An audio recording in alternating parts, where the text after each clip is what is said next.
إن الحمد لله نحمده ونستعينه ونستغفره ونعوذ بالله من شرور أنفسنا ومن سيئات أعمالنا من يهده الله فلا مضل له ومن يضلل فلا هادي له وأشهد أن لا إله إلا الله وحده لا شريك له وأشهد أن محمدا عبده ورسوله أما بعد فإن خير الحديث كتاب الله وخير هدي محمد صلى الله عليه وسلم وشر الأمور محدثاتها وكل محدثة بدعة وكل بدعة ضلالة وكل ضلالة في النار. أعوذ بالله السميع العليم من الشيطان الرجيم من همزه ونفخه ونفثه. بسم الله الرحمن الرحيم. قل أوحي إلي أنه استمع نفر من الجن فقالوا إنا سمعنا قرآنا عجبا يهدي إلى الرشد فآمنا به ولن نشرك بربنا أحدا. آج کی اس قرآنی مبارک مجلس میں دو صورتوں سے متعلق تفسیری باتیں پیش کی جائیں گی، اور وہ پہلی صورت سورۃ الجن ہے اور دوسری صورت سورہ مزمل ہے۔ سورہ جن سے متعلق عرض یہ ہے کہ اکثر مفسرین کے نزدیک، بلکہ جملہ مفسرین کے نزدیک، یہ صورت مکی ہے، یعنی ہجرت سے پہلے نازل ہوئی، طائف کے واقعے کے بعد اس کا نزول ہوا، کیونکہ نبی صلی اللہ علیہ وسلم جب مکے والوں کی تبلیغ سے اور مکے والوں کی اصلاح سے دوچار تھے، یعنی آپ صلی اللہ علیہ وسلم مکی زندگی میں جو دعوت و تبلیغ کا کام کر رہے تھے، مخالفتوں کا طوفان تھا، ہر طرف سے ظلم ہو رہا تھا، یہاں تک کہ مسلمانوں نے نبوت کے 5ویں سال اور 6ٹھے سال حبشہ کی طرف ہجرت کی۔ مخالفت حد سے زیادہ بڑھ گئی تو آپ صلی اللہ علیہ وسلم زید بن حارثہ کے ساتھ طائف گئے، جو مکہ کے قریب ہی ایک شہر ہے۔ آپ طائف گئے تاکہ وہاں کے سرداروں پر اسلام پیش کریں، اگر وہ مسلمان ہو جائیں گے تو اور بھی لوگ مسلمان ہو جائیں گے۔ لیکن آپ صلی اللہ علیہ وسلم نے مختلف قبائل پہ اسلام پیش کیا، لیکن انہوں نے بجائے اس کے کہ آپ کی دعوت پہ قبول کریں، آپ کی نہ صرف مخالفت کی بلکہ آپ کا استہزاء اور مذاق اڑایا۔ تو آپ صلی اللہ علیہ وسلم وہاں سے نکلے اور آتے ہوئے آپ صلی اللہ علیہ وسلم نے اپنے صحابہ سے ملاقات کی، اور اس کے بعد وادی نخلا میں فجر کی نماز پڑھ رہے تھے تو جنوں کی جماعت کو اللہ نے آپ کی طرف پھیر دیا، جیسا کہ سورہ احقاف کی آخری رکوع میں۔ یعنی جب طائف کے لوگوں نے انکار کیا اور مکہ کے لوگوں نے ظلم کیا اور آپ پر پتھروں کی بارش ہوئی، تو اللہ تعالیٰ نے جنوں کو آپ کی طرف پھیر دیا، اور انہوں نے نبی صلی اللہ علیہ وسلم کی نماز سنی، قرات سنی اور قرآن سن کر ایمان لائے، اور نبی صلی اللہ علیہ وسلم کو خبر نہیں، صحابہ کو خبر نہیں۔ حضرت ابن عباس کی جو روایت ہے مسلم شریف، باب الجہر بالقراءۃ فی صلاۃ الصبح، مسلم شریف، ما قرأ رسول اللہ صلی اللہ علیہ وسلم علی الجن وما رأوا، نبی صلی اللہ علیہ وسلم نے جنوں پہ نہیں پڑھا اور نہ آپ نے ان کو دیکھا۔ آپ نے جنوں پہ نہیں پڑھا، نہ آپ نے ان کو دیکھا۔ اس کا مطلب یعنی آمنے سامنے بالکل آپ نے قرآن کی قرأت ان کے سامنے نہیں کی اور نہ اپنی آنکھ سے دیکھا۔ یعنی اس واقعے، اس روایت کی توثیق یا اس روایت کی توجیہ یہ کی گئی کہ وادی نخلا میں جو آپ نے آمنے سامنے ان کے قرآن نہیں پڑھا اور نہ آپ نے ان کو دیکھا، لیکن اس کے بعد دوسری روایات ہیں کہ آپ صلی اللہ علیہ وسلم جنوں کی دعوت پر کئی بار گئے، کم سے کم 2 بار تو گئے جنوں کی دعوت پر، اور آپ کو انہوں نے اپنی جگہیں بھی دکھائیں، اپنی آنکھ کی جگہیں بھی دکھلائی، اور چند جنہوں نے سوالات کیے نبی صلی اللہ علیہ وسلم جس کا آپ نے جواب دیا۔ تو اسی کا خلاصہ ہے سورۃ الجن کے اندر۔ جن کیسے قرآن سن کر ایمان لائے، اللہ نے سورہ جن میں ذکر کیا ہے، اور سورہ احقاف کے آخری میں، سورہ احقاف کے آخری میں گزر چکی آیت، وَإِذْ صَرَفْنَا إِلَيْكَ نَفَرًا مِنَ الْجِنِّ يَسْتَمِعُونَ الْقُرْآنَ فَلَمَّا حَضَرُوهُ قَالُوا أَنصِتُوا فَلَمَّا قُضِيَ وَلَّوْا إِلَىٰ قَوْمٍ مُنذِرِينَ۔ یاد کرو اس وقت کو جب کہ ہم نے جنوں کی جماعت کو آپ کی طرف پھیر دیا۔ جنوں کی جماعت کو کیسے پھیرا؟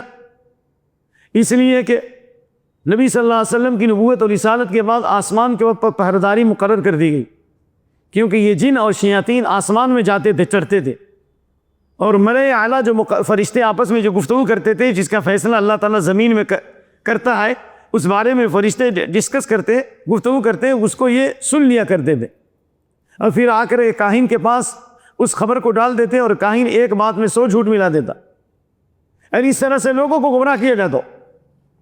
تو یہ آپ کی رسالت اور نبوت کے اعلان کے بعد یہ اللہ نے پہرداری متعین کر دی، اور انگارے سے فرشتے جنوں کو مارا کرتے تھے، جسے جل کے راکھ ہو جاتے، بہت کم سن پاتے۔ اسی لیے انہوں نے سمجھا کہ کوئی بڑا انقلاب آیا۔ بہت ساری روایات ہیں جو حدیث کی کتابوں میں موجود ہیں، جن کا خلاصہ میں نے آپ کی خدمت میں پیش کیا چنانچہ جنہوں نے مشورہ کیا کہ لگتا ہے دنیا میں کوئی انقلاب آیا ہے یا تو کوئی مصیبت آنے والی ہے، کوئی خیر کا کام ہوا ہے، چنانچہ جنوں کی ایک جماعت اوکاز کے راستے سے نکلتے ہوئے اوکاز جاتے جاتے رسول اللہ صلی اللہ علیہ وسلم کو وادی نخلہ میں پا لیا اور آپ فجر کی نماز میں تلاوت فرما رہے۔ اسی کے بارے میں اللہ نے فرمایا وَإِذْ صَرَفْنَا إِلَيْكَ نَفَرًا مِنَ الْجِنِّ يَسْتَمِعُونَ الْقُرْآنَ، ہم نے جنوں کی جماعت کو آپ کی طرف پھیر دیا جو قرآن سننے لگے، غور سے سننے لگے۔ فَلَمَّا حَضَرُوا، جب وہ حاضر ہوئے تو انہوں نے کہا أَنصِتُوا، خاموش رہو، اور اس کے بعد وہ ایمان لے آئے۔ فَلَمَّا قُضِيَ، جب اللہ کے نبی کی تلاوت مکمل ہو گئی، وَلَّوْا إِلَىٰ قَوْمِهِمْ مُنذِرِينَ، اپنے قوم کی طرف پلٹے اس حال میں کہ ان کو ڈرانے والے تھے عذاب سے۔ قالوا يَا قَوْمَنَا إِنَّا سَمِعْنَا كِتَابًا أُنزِلَ مِن بَعْدِ مُوسَىٰ، اے میری قوم کے لوگوں، ہم نے موسیٰ کے بعد ایک ایسی کتاب سنی ہے جو اللہ نے نازل فرمائی ہے، مصدقا لما بین یدیہ، جو اپنے سامنے کی چیزوں کی تصدیق کرتی ہے، یعنی توریت انجیل کی تصدیق کرتی ہے۔ ایسی کتاب پر ایمان لے آؤ، ایسے نبی پر ایمان لاؤ جو نبی سیدھے راستے کی رہنمائی کرتا ہے، جو کتاب سیدھے راستے کی طرف لوگوں کو راستہ دکھلاتی ہے۔ یا قومنا اجیبوا داعی اللہ، اے میری قوم کے لوگوں، اللہ کے داعی کا جواب دو، یعنی نبی صلی اللہ علیہ وسلم کی پکار پر لبیک ہو اور ان پر ایمان لاؤ۔ یجرکم من عذاب علیم، اللہ تمہیں عذاب سے بچا لے گا، دردناک عذاب سے بچا لے گا۔ اسی واقعے سے متعلق سورہ جن کی ابتدائی آیات ہے، اور عبداللہ بن عباس فرماتے ہیں ایک دفعہ نبی صلی اللہ علیہ وسلم اپنے اصحاب کی جماعت کے ساتھ اوکاز بازار کی طرف جانے کے ارادے سے نکلے، کیونکہ چند بازار تھے مکے کے اندر۔ ایک بازار اوکاز تھا، اور دوسرا بازار، دوسری جو بازار لگتی تھی مجنہ، اور تیسری بازار جو لگتی ہے ذی المجاز۔ اوکاز، مجنہ اور ذی المجاز، ان بازاروں میں آپ جاتے تھے۔ حالانکہ بازار سب سے بدترین جگہ ہے نا، اور مسجد سب سے اچھی جگہ، نمبر ایک۔ نمبر دو، مسجدوں کے اندر اللہ کی رحمتوں کا نزول ہوتا ہے، فرشتوں کا نزول ہوتا ہے، اور بازاروں میں شیطانوں کا ہجوم ہوتا ہے۔ پوری شیطانوں کی فوج بازار میں ہوتی ہے، معلوم ہے کہ نہیں؟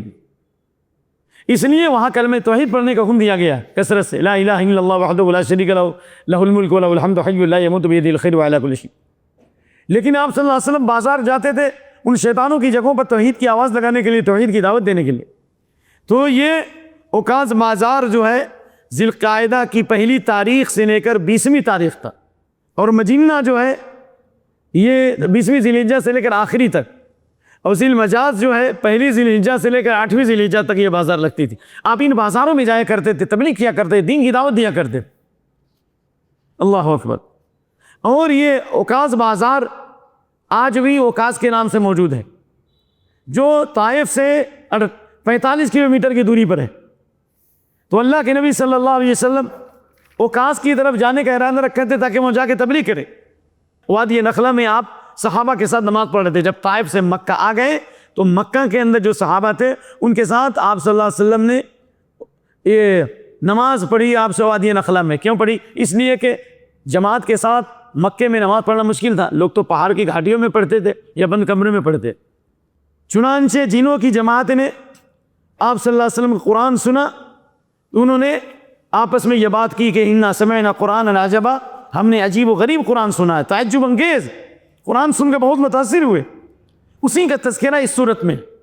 تو اللہ نے فرمایا، ذرا صاحب سنیے، قل اوحی الی انہ استمع نفر من الجن فقالوا انا سمعنا قرآنا عجبا، اے نبی کہہ دو کہ میری طرف وحی کی گئی ہے، جنوں کی ایک جماعت نے کان لگا کر قرآن سنا۔ صرف قرآن سننا کافی نہیں ہے، اللہ نے کہا وَإِذَا قُرِئَ الْقُرْآنُ فَاسْتَمِعُوا لَهُ وَأَنصِتُوا لَعَلَّكُمْ تُرْحَمُونَ۔ کافروں کا کام کیا تھا؟ لا تسمعوا لهذا القرآن، اس قرآن کو مت سنو، وَالْغَوْا فِيهِ، شور و غل کر دو تاکہ تم غالب آ سکو۔ تو اللہ نے کہا کہ نہیں، شور و غل مت کرو، بلکہ اذا قرئ القرآن فاستمعوا له، جب قرآن پڑھا جائے تو غور سے سنو۔ اس کا تعلق نماز سے نہیں ہے، عام حالات سے غور سے سنو۔ وانصتوا، خاموش رہو، قرآن پڑھا جائے تو آواز مت لگاؤ تاکہ تم پر رحم کیا جائے۔ پھر بھی انہوں نے شور و غل کیا۔ وما كان صلاة عند البيت الا مقام وتصدیہ، اللہ کے گھر کے پاس وہ تو تالیاں بجاتے تھے یا سیٹیں بجاتے تھے۔ تو اللہ تعالیٰ نے جنوں کو ہدایت عطا فرمائی، نمبر ایک۔ نمبر دو، یہ معلوم ہوا کہ جنوں میں انبیاء نہیں ہوتے، بلکہ انسانوں میں جو انبیاء اور رسول ہوتے ہیں وہ بھی ان کے ہوتے ہیں، اور صحیح قول میں ان میں منذرین ہوتے ہیں۔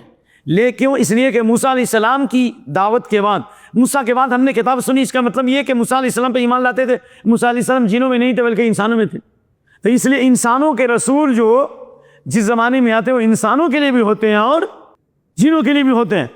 تو کہا کہ جنوں کی ایک جماعت نے قرآن سنا تو کہا ہم نے عجیب و غریب قرآن سنا، یعنی خوبصورت قرآن سنا، بہترین قرآن سنا، اور قرآن کی صفت بتائی، یہدی الی الرشد، جو سیدھے راستے کی رہنمائی کرتا ہے، ہم اس پر ایمان لائے، اور ہرگز ہم اپنے رب کی عبادت میں کسی کو شریک نہیں کریں گے۔ کیا مطلب؟ اس سے پہلے وہ یہود و نصارہ کی دعوت سے متاثر تھے جنات، کیونکہ ان کے اندر بھی یہود اور نصارہ ہیں، مشرکین ہیں، شرک میں تھے، کفر میں تھے، اور وہ سمجھتے تھے کہ انسان اور جنات جو ہے اللہ پر حق بات ہی کہیں گے، گناہ کا کام نہیں کریں گے۔ یعنی وہ یہ سمجھتے تھے اللہ تقول الانس والجن علی اللہ، کہ جنات اور انسان جو ہے اللہ پر غلط بات نہیں کہہ سکتے ہرگز، اور وہ صحیح سمجھ کر کے گمراہی میں تھے۔ کون؟ جنات۔ لیکن جب قرآن سنا تو ان کو گمراہی سمجھ میں آ گئی کہ ہم گمراہ ہیں، اور فوراً ایمان لے آئے اور کہا کہ یہ وہ قرآن ہے جو سیدھے راستے کی رہنمائی کرتا، ہم اس پر ایمان لائے اور ہرگز ہم اپنے رب کے ساتھ کسی کو شریک نہیں کریں گے۔ اس سے معلوم ہوا کہ شرک سے جب تک انسان توبہ نہیں کرے گا اس کی کوئی عبادت قبول نہیں ہوگی، نمبر ایک۔ نمبر دو، شرک سے توبہ کرنے کے لیے ایمان لانا ضروری ہے، ایمان بھی لائیے اور شرک سے برات کا اعلان کیجیے، دونوں چیزیں ضروری ہے۔ اللہ نے کہا ہادی سبیلی ادعو الی اللہ، میں اور میرے ماننے والے ایک اللہ کی طرف بلاتے ہیں، سبحان اللہ، اور اللہ کی پاکی بیان کرتے ہیں، اور ہم شرک کرنے والوں میں نہیں ہیں۔ تو گویا دین کی طرف دعوت دینا، اللہ اور اس کے رسول پر ایمان لانا، اور شرک سے اور مشرکین سے برات کا اعلان کرنا، شرک پر تعاون نہیں کرنا، نہیں یہ کہ حق کی راہ میں ان کی مدد نہ کریں، نہیں ان کی مدد کریں، ان کا ساتھ دیں، لیکن شرک میں ان کا ساتھ نہ دیں، یہ مطلب۔ اور جنوں کی جماعت نے پھر جو ہے یہ لمبی تقریر کی، وَأَنَّهُ تَعَالَى جَدُّ رَبِّنَا مَا اتَّخَذَ صَاحِبَةً وَلَا وَلَدًا، بلا شبہ بات یہ کہ ہمارے رب کی شان بہت بلند، جد ربنا تعالی جد، تعالی جد، یہ اللہ تیری شان بڑی ہے، سبحانک اللہم وبحمدک وتبارک اسمک وتعالی جدک، یہ اللہ تیری شان بہت نرالی اور عالی ہے، ہمارے رب کی شان بہت عالی اور نرالی ہے۔ ما اتخذ صاحبۃ ولا ولدا، نہ اس نے کوئی بیوی بنائی ہے نہ کوئی اولاد۔ کیا مطلب؟ اللہ تعالیٰ بیوی سے اور اولاد سے پاک ہے، کیونکہ اللہ رب العالمین کسی کا محتاج نہیں، انسان انسانوں کا محتاج ہے، نمبر ایک۔ نمبر دو، معلوم ہوا کہ اللہ نے کوئی بیوی اولاد نہیں بنائی، اس سے معلوم ہوا کہ وہ جنات یا تو یہود و نصارہ میں تھے یا ایسی گمراہ جماعت میں تھے جو اللہ کے لیے بیوی اور اولاد ثابت کرتے تھے، جیسے مشرکین کے بارے میں آتا ہے وَيَجْعَلُونَ لِلَّهِ الْبَنَاتِ، فرشتوں کو اللہ کی بیٹیاں بناتے تھے، اور جنیوں کو کہتے تھے کہ یہ اللہ کی بیوی ہے، یہ مشرکین مکہ کا عقیدہ۔ تو اللہ تعالیٰ نے برات کا اعلان کیا، اور یہود کہتے تھے کہ عزیر اللہ کے بیٹے ہیں، اور نصارہ کہتے تھے عیسیٰ علیہ السلام اللہ کے بیٹے ہیں۔ تو کنہ طرائق عقیدہ تھا یہودیوں اور نصارہ کی طرح، مشرکین کی طرح یہ جن بھی گمراہ تھے، بھٹکے ہوئے تھے، تو یا تو ان میں کچھ یہودی تھے، کچھ نصارہ تھے، کچھ مشرک تھے، تو اللہ تعالیٰ ان کے ہدایت دی، انہوں نے فوراً کہا کہ اللہ تعالیٰ اس بات سے پاک ہے کہ بیوی بنائے اور اولاد بنائے، اللہ کسی کا محتاج نہیں ہے، اللہ اکبر، بلکہ اللہ کے لیے بیوی اور اولاد ثابت کرنا اتنا بڑا گناہ ہے، تکاد السماوات یتفطرن منہ، قریب ہے کہ آسمان پھٹ جائے، ٹکڑے ٹکڑے ہو جائے، زمین شک ہو جائے، ان دعوا للرحمن ولدا، اس بات سے کہ انہوں نے اللہ کے لیے اولاد ثابت کیا، اللہ کے لیے اولاد گمان کیا۔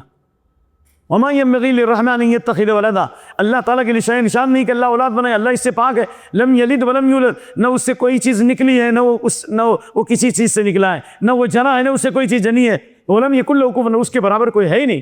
فرشتوں نے بھی اور جنہوں نے اللہ کی پاکی اور بڑائی کا اعلان فرمایا اور کہا وَأَنَّهُ كَانَ يَقُولُ السَّفِيهُونَ عَلَى اللَّهِ شَطَطًا، ہم میں جو بیوقوف لوگ تھے وہ اللہ پر زیادتی کی بات کہتا تھا۔ ہمارا بیوقوف آدمی یعنی جنوں کا سردار، جنوں کا سردار جو ہمارا لیڈر تھا اس کو بیوقوف کہا۔ اس سے مانو مشرک بیوقوف ہوتا، الا انہم هم السفہاء ولکن لا یعلمون، اللہ نے منافق اور مشرک کو کہا بیوقوف ہے، اور اللہ تعالیٰ نے مشرکوں کو جاہل کہا۔ مشرک کو کیا کہا اللہ نے؟ جاہل کہا۔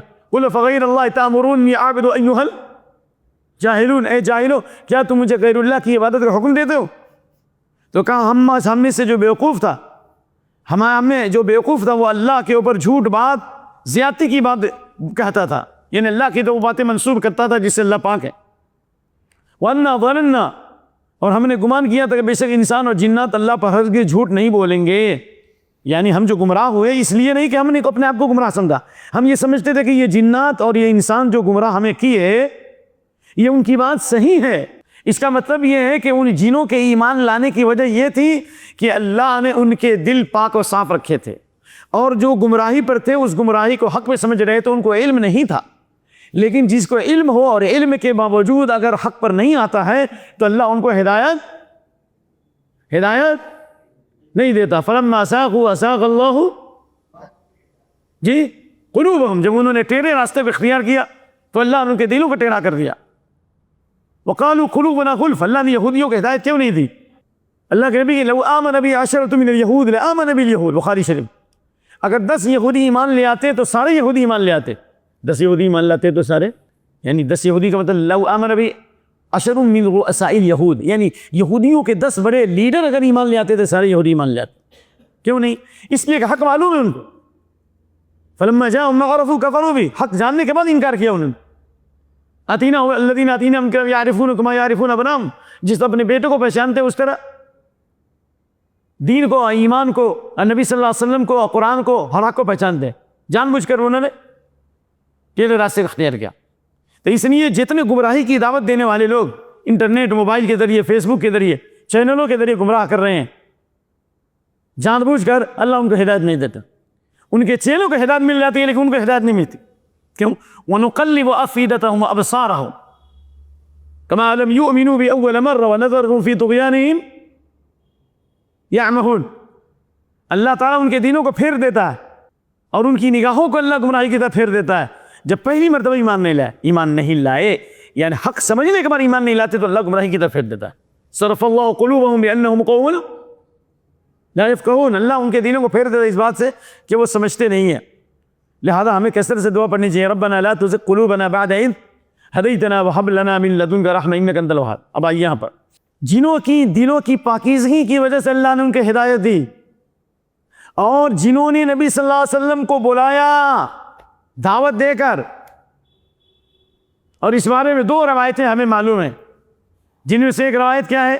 صحیح مسلم میں عبداللہ بن مسعود کی روایت ہے کہ حضرت عبداللہ بن مسعود رضی اللہ عنہ سے پوچھا گیا کہ کیا نبی صلی اللہ علیہ وسلم کے ساتھ جنوں کی رات میں جب اللہ کے نبی جنوں کے پاس گئے تو کیا آپ موجود تھے؟ کس سے سوال کیا گیا؟ عبداللہ بن مسعود سے۔ تو کیا کہا؟ کیا جواب دیا؟ آپ جنوں کی دعوت پر گئے تو آپ کے ساتھ کوئی نہیں گیا۔ اس سے معلوم ہوا کہ جنوں سے دوستی شریعت میں محمود نہیں ہے، اور نہ آپ نے جنوں کو کبھی استعمال کیا دعوت کے لیے، نہ غزوہ احزاب میں، نہ غزوہ احد میں، نہ غزوہ بدر میں، نہ غزوہ بنی قریظہ میں، نہ فتح مکہ کے موقع پر۔ ایسے ایسے حالات تھے کہ دشمنوں کی خبر لینی تھی کہ دشمن کب جائیں گے، کیونکہ غزوہ احزاب میں دشمنوں نے گھیر لیا تھا، 1 مہینے تک محاصرہ کیا تھا، ہے نا، شوال سے لے کر ذوالقعدہ تک، پھر بھی آپ نے جنوں کا استعمال نہیں کیا۔ تو جنوں کو ساتھ لینا، جنوں سے مدد حاصل کرنا، یہ شرعی طور پر درست نہیں ہے۔ لیکن آپ چونکہ انسانوں اور جنوں دونوں کے رسول تھے، اس لیے عبداللہ بن مسعود نے فرمایا لم یصحبہ منا احد، اللہ کے نبی کے ساتھ جنوں کی جماعت، جنوں کے پاس جانے میں کوئی بھی ساتھ نہیں گیا۔ ولکن فقدناہ ذات لیلۃ، ہم نے ایک رات نبی صلی اللہ علیہ وسلم گم پایا، فقلنا استطیل او اغتیل، ہم نے سمجھ لیا لگتا ہے کہ آپ صلی اللہ علیہ وسلم کو اچک لیا گیا ہے، یعنی آپ صلی اللہ علیہ وسلم کو کہیں لے گیا کوئی آدمی۔ فتفرقنا فی الشعاب والاودیہ نلتمسہ، گھاٹیوں میں اور وادیوں میں، گھاٹیوں میں پہاڑوں کی، سن رہے ہیں نا آپ لوگ، پہاڑوں کی گھاٹیوں میں اور وادیوں میں نبی کو تلاشنے کے کہاں چلے گئے نبی صلی اللہ علیہ وسلم؟ یعنی گرمی کے موسم میں جب انسان پیاس سے تڑپ رہا ہو اور پانی کی جو ضرورت ہو، پانی پینے کی کتنی چاہت ہوتی ہے، اس سے بھی زیادہ صحابہ کرام نبی سے محبت کرتے تھے۔ نبی کو دیکھتے تھے ساری تکلیف دور ہو جاتی، چہرہ ان کا روشن ہو جاتا۔ نبی صلی اللہ علیہ وسلم کی بات سنتے تھے تو لگتا تھا ہم جنت اور جہنم کو اپنی آنکھوں سے دیکھ رہے ہیں۔ اور نبی صلی اللہ علیہ وسلم اچانک گم ہو گئے تھے، کتنی تکلیف ہوئی ہوگی، سبحان اللہ۔ چنانچہ کہتے ہیں سبحان اللہ وبحمدہ سبحان اللہ العظیم، وبتنا بشر لیلہ، ہم نے بہت بدترین رات گزاری، لیکن اسی کے درمیان آپ فرماتے ہیں اللہ کے نبی صلی اللہ علیہ وسلم کو حرا کی طرف سے آتے ہوئے دیکھا، حرا یعنی غار حرا کی طرف سے آتے ہوئے دیکھا، اور آپ سے پوچھا یا رسول اللہ ہم نے آپ کو گم پایا، تو آپ نے فرمایا جنوں کی دعوت میرے پاس آئی، یا جنوں کا ایک داعی میرے پاس آیا، فذهبت، میں گیا اور اقرئهم القرآن، ان کو قرآن پڑھایا، میں نے قرآن سنایا، قرأت علیہم القرآن بھی، میں نے ان کو قرآن پڑھایا، اور دوسری بات میں نے قرآن سکھایا ان کو. فأرانا آثارهم، اور انہوں نے اپنے نشانات دکھلائے اور اپنی آنکھ کی جگہ دکھلائی، جیسے کہ بعض روایت میں موجود ہے. اور بعض روایت میں ہے کہ حضرت عبداللہ بن مسعود فرماتے ہیں کہ اللہ کے نبی صلی اللہ علیہ وسلم ہمیں لے گئے، اللہ کے نبی صلی اللہ علیہ وسلم ہمیں کیا کیا، لے گئے، اور آپ نے ان کی آنکھ کی جگہیں دکھلائی. تو اس سے معلوم ہوا جنوں سے عام صحابہ کی ملاقات نہیں ہوئی اور جنوں سے دوستی نہیں ہوئی، کیونکہ جن کسو کہتے ہیں؟ جن کا معنی کیا ہوتا ہے؟ جن اجتنان سے، اجتنان معنی چھپنا. جن کو جن اس لیے کہتے ہیں کہ نگاہوں سے چھپا ہوا ہے، ہم آپ اس کو نہیں دیکھ سکتے. انہ یراکم، وہ اور اس کے ہم جنس لوگ تمہیں دیکھتے ہیں لیکن تم ان کو نہیں دیکھتے، قیامت کی ہم کو دیکھیں گے. تو اس لیے جن کو جن کہتے ہیں نگاہوں سے مخفی ہے. اس لیے آتا ہے جنت، جنت اسی سے آتی ہے، یہ نگاہوں سے مخفی ہے، چھپی ہوئی جنت. اور اسی سے آتا ہے جنین. جنین کس کو کہتے ہیں؟ جنین جو ماں کے پیٹ میں ہوتا ہے، بچہ جو ہوتا ہے اس کو جنین کہتے ہیں. ہم کو نظر آتا ہے، دوربین سے نظر آتا ہے، یہ عام طور سے ہماری نگاہوں سے مخفی ہے نا. جنین ماں کے پیٹ کا بچہ ہم کو باہر سے نظر آتا ہے بھائی، اس لیے ان کو کیا کہا گیا؟ جنین کہا گیا. تو لہذا چھپی ہوئی چیز. اسی سے آتا ہے جن، ڈھال. ڈھال جو ہوتا ہے انسان نیچے پہنتا ہے، کپڑا اوپر پہنتا ہے، ڈھال نظر نہیں آتا، اندر ہوتا ہے، اس لیے اس کو کیا کہا گیا؟ جن، ڈھال کہا گیا. الصیام جنۃ، روزہ کیا ہے؟ ڈھال ہے. لہذا یہ مخفی ہے. نبی صلی اللہ علیہ وسلم نے صحابہ کو نہیں دکھلایا. اسی لیے رسول اللہ صلی اللہ علیہ وسلم نے ان کی دعوت کے اوپر جا کر سورہ رحمان پڑھی، اور جب آپ صلی اللہ علیہ وسلم فَبِأَيِّ آلَاءِ رَبِّكُمَا تُكَذِّبَانِ پڑھتے تو وہ جواب دیتے لَا بِشَيْءٍ مِّن نِّعَمِكَ نُكَذِّبُ رَبَّنَا فَلَكَ الْحَمْدُ. ترمذی شریف کتاب التفسیر، علامہ البانی نے اس روایت کو صحیح کہا. اللہ ہم تیری کسی بھی نعمت کو نہیں جھٹلاتے. تو خلاصہ کلام یہ ہوا کہ جن ایک مخلوق ہے انسانوں کی طرح، اور ان کی کیفیت اور ان کی جسمانی حالت الگ ہے، لیکن قرآن سنت کے مخاطب ہے. اور جس طرح اللہ کے نبی انسانوں کے رسول آئے، اسے جنوں کے رسول، انا سید الانس والجن، میں جنوں اور انسانوں کا سردار ہوں قیامت کو. واضح کہا وَأَنَّهُ كَانَ رِجَالٌ مِّنَ الْإِنسِ يَعُوذُونَ بِرِجَالٍ مِّنَ الْجِنِّ فَزَادُوهُمْ رَهَقًا. انسانوں میں سے کچھ لوگ ہیں جو جنوں کے مردوں کی پناہ چاہتے تھے کہ ان کو سرکشی میں زیادہ کر دیا، یعنی ان انسانوں نے جنوں کو سرکشی میں اور بڑھا دیا. کیا مطلب ہوا اس کا؟ یعنی اس بارے میں جو روایت، مشہور روایت ہے کہ زمانے جاہلیت میں مشرکین جب کسی جگہ پڑاؤ ڈالتے تو کہتے اعوذ بسید ھذا الوادی من الجن، اس وادی کا سردار جو جن ہے اس کی ہم پناہ چاہتے ہیں. حالانکہ جنوں کو نقصان، نفع و نقصان کا مالک نہیں بنایا اللہ نے، وہ بھی عاجز مخلوق ہے، جو ان کا میدان ہے اسی میں ہے، وہ اس سے آگے نہیں ہے. انسانوں سے افضل نہیں ہو سکتے جنات، لیکن انسان ڈرنے لگے اور جنوں کو بڑھا دیا، جنوں سے پناہ مانگنے لگے تو جن اور سرکشی میں آگے بڑھ گئے. جن اور سرکشی میں کیا بڑھ گئے؟ جن سرکشی اور ظلم میں کیا ہو گئے؟ اور اس لیے اشارہ ہے کہ جنوں سے ڈریے گا تو زیادہ ڈرائے گا، اور ہمت کیجیے گا تو کیا ہو جائے گا؟ کمزور ہو جائے گا. ان کید الشیطان کان ضعیفا، شیطان کا مکر و فریب کیا ہوتا ہے؟ نقصان کیا ہوتا ہے بھائی؟ کمزور ہوتا ہے. حضرت عمر بن خطاب کا مقابلہ ہوئے جنوں سے پٹک دیا، آپ کو حدیث معلوم ہے کہ نہیں؟ حضرت ابو ہریرہ نے جنات کو پکڑا تھا، معلوم ہے واقعہ بخاری میں، صدقۃ الفطر کھجور کے پاس 3 دن تک پکڑا. ابی بن کعب نے جنوں کے سردار کو پکڑا کہ تو چوری کرتا ہے کمبخت، غلہ کھجور لے کے بھاگ رہا ہے، کیوں بھاگ رہا ہے؟ کہا کہ ہم کو معلوم ہوا کہ تم صدقہ کو پسند کرتے ہو، اس لیے میں نے چاہا کہ میں تمہارا چوری کروں. لیکن حضرت ابی بن کعب کو نقصان پہنچا سکا؟ نہیں پہنچا تھا. ابو ہریرہ کو نقصان پہنچا سکا؟ نہیں. حضرت عمر بن خطاب نے شیطان سے مقابلہ کیا، حضرت عمر نے شیطان کو پٹک دیا. فصارعته، یہ کس کی طاقت تھی بھائی؟ یہ ایمان کی طاقت تھی کہ نہیں؟ اس لیے انسانی کے مقابلے میں جنات اتنے کمزور ہیں. آپ کو بتا دوں کہ تحیات اور درود میں انگلی کا اشارہ کرتے ہیں کہ نہیں کرتے ہیں تشہد میں؟ لَا يَشَدُّ عَلَى الشَّيْطَانِ مِنَ الْحَدِيدِ، لوہے کے اوپر، شیطان کے اوپر لوہے کی مار سے بھی زیادہ سخت مار پڑتی ہے.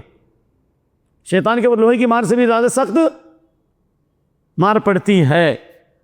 لیکن انسانوں میں جو چند مرد تھے جنوں کی پناہ مانگنے لگے تو ان کی تکلیف میں اور شیطان نے اضافہ کر دیا. حالانکہ ہونا تو یہ چاہیے. خولہ بنت حکیم والی جو حدیث ہے کہ رسول اللہ صلی اللہ علیہ وسلم فرماتے ہوئے سنا کہ من نزل منزل فقال اعوذ بکلمات اللہ التامات من شر پڑھو بھائی ما خلق، پڑھیے. کسی بھی جگہ پہ آپ پڑاؤ ڈالیے، گاڑی سے اتریے یا سائیکل سے اتریے یا سفر کرتے ہوئے کسی جگہ پہ پہنچیے، یا اس محلے سے اس محلے میں جائیے، ٹھیک ہے نا؟ یا بعض نے کہا کہ اپنے کمرے میں آئیے، اگر یہ دعا پڑھ لیں اعوذ بکلمات اللہ التامات من شر ما خلق، تو وہاں کی کوئی بھی چیز نقصان نہیں پہنچائے گی. کوئی بھی مخلوق، چاہے انسانی مخلوق ہو یا جناتی مخلوق ہو یا آسمانی مخلوق ہو یا زمینی مخلوق ہو، کوئی بھی مخلوق نقصان نہیں پہنچا سکتی ہے. اس لیے جنہوں نے کہا وَأَنَّمْ ظَنُّ كَمَا ظَنَنْتُمْ أَن لَّن يَبْعَثَ اللَّهُ أَحَدًا، جنوں کی تقریر ہوئی بے شک ان انسانوں نے گمان کیا جس طرح تم نے گمان کیا، یعنی اے جنوں جس طرح تمہارا خیال ہے، انسان میں جو گمراہ ان کا بھی خیال ہے کہ اللہ تعالیٰ کبھی دوبارہ کسی کو زندہ نہیں کرے گا. اللہ یہ بس اللہ، یعنی قیامت کا وہ انکار کرتے تھے، جسے شرک کرتے تھے قیامت کا انکار کرتے تھے. یہ دنیا کی زندگی سب کچھ ہے، جبکہ اللہ نے قرآن کریم متعدد مقامات پہ کہا قل بلا وربی لتبعثن، میرے رب کی قسم یہ قیامت حق ہے، قل بلا وربی لتبعثن، میرے رب کی قسم تم ضرور بے ضرور دوبارہ زندہ کیے جاؤ گے، اللہ فرما رہا. دوسری تفسیر اللہ یبعث اللہ وحدہ کا معنی اللہ کسی کو ہرگز نبی اور رسول، نبوت اور رسالت کے مقام پر فائز نہیں کرے گا، یعنی رسول بنا کر اللہ کسی کو نہیں بھیجے گا. وَأَنَّا لَمَسْنَا السَّمَاءَ فَوَجَدْنَاهَا مُلِيَتْ حَرَسًا شَدِيدًا وَشُهُبًا وَأَنَّا كُنَّا نَقْعُدُ مِنْهَا مَقَاعِدَ لِلسَّمْعِ فَمَن يَسْتَمِعِ الْآنَ يَجِدْ لَهُ شِهَابًا رَصَدًا. اور بے شک ہم نے آسمان کو ہاتھ لگایا تو ہم نے اسے اس حال میں پایا وہ سخر پہرے اور چمکدار شعلوں سے بھر دیا گیا ہے. ہم آسمان میں جاتے تھے فرشتوں کی باتیں سننے کے لیے، تو وہ پہلے تو آزادی سے سن لیتے تھے چھپ کر، لیکن اس کے بعد سخت پہرہ داری ہے اور آگ کے انگارے سے استقبال کیا جاتا ہے. اللہ کے نبی نے ایسی مثال دی، دیکھ رہے ہیں کہ نہیں انگلی؟ دیکھ رہے ہیں 1 2 3 زمین سے آسمان تک شیطانوں کا تاتا بتا رہا تھا. ایک نے سنا، دوسرے کو بولا، دوسرے نے بولا، سیدھو جس طرح ایک کے کان میں دوسرے نے ڈالا، دوسرے کان میں تیسرے میں ڈالا. کبھی انگارہ آتا تھا پورے جل جاتے، کبھی اوپر سے کچھ لوگ جل جا کے راکھ ہو جاتے، کچھ لوگ بچ جاتے. انسانوں کو گمراہ کرنے کے لیے نبی صلی اللہ علیہ وسلم کی نبوت رسالت کے بعد پہرہ داری اور سخت کر دی گئی. چنانچہ انہوں نے کہا کہ ہم چھپ کر کے سنا کر بیٹھا کرتے تھے سننے کے لیے، تو پہلے تو سن لیا کرتے تھے، لیکن جب نبی صلی اللہ علیہ وسلم کی نبوت اور رسالت کا اعلان ہو گیا فمن يستمع الآن يجد له شهابا رصدا، لیکن اب کوئی آدمی اگر کان لگا کر سنتا ہے تو ایک چمکدار شعلہ ہاتھ میں پاتا ہے، شعلہ بن کر کے اس کو جلا دیتی. اور اس بارے میں حدیث ہے صحیح بخاری حدیث نمبر 3210 ان الملائکۃ تنزل فی العنان، فرشتے آسمان میں بھی بات کرتے تھے اور فرشتے کبھی بادلوں میں بھی گفتگو کرتے، آسمان میں بھی اور بادلوں میں بھی. بادل والی حدیث یہ ہے فرشتے فی العنان اے وسع بادلوں میں اترتے تھے، فتذکر الامر قضی فی السماء، جس چیز کا آسمان میں فیصلہ ہوا اس کے اوپر ڈسکس کرتے، گفتگو کرتے تھی. فاستسترق السمع، شیاطین چھپ کر کے سن لیا کرتے تھے. اس کا مطلب ہے فرشتے غیب نہیں جانتے، نہیں تو پہلے ہی پکڑ لیتے. فتسمعه، اور یہ جنات سن لیتے. فتوحی الکہان، کاہنوں اور جادوگروں کے کانوں میں وہ ڈال دیتے. فیکذبون معها مئة کذبہ، اور اس میں ایک سچ میں 100 جھوٹ ملا دیتے اور لوگوں کو گمراہ کرتے.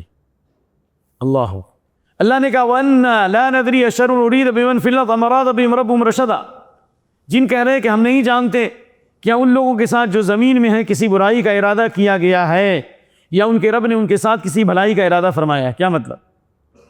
جب جنوں کے لیے چھپ کر آسمان کی باتیں سننا ممکن نہ رہا تو انہیں یقین ہو گیا کہ زمین میں ضرور کوئی واقعہ ہوا ہے، یا تو زمین میں کوئی عذاب آنے والا ہے، کوئی فتنہ آنے والا ہے، اس لیے اللہ نے پہرہ داری متعین کر دی کہ اللہ کا عذاب آئے گا، یا نہیں تو کوئی خیر اور بھلائی کا پیش خیمہ ہے یا کوئی بھلائی نازل ہونے والی ہے، اس لیے پہرہ داری کر دی گئی تاکہ آسمان سے جو خبریں آئیں ان کو شیاطین نہ سن سکیں.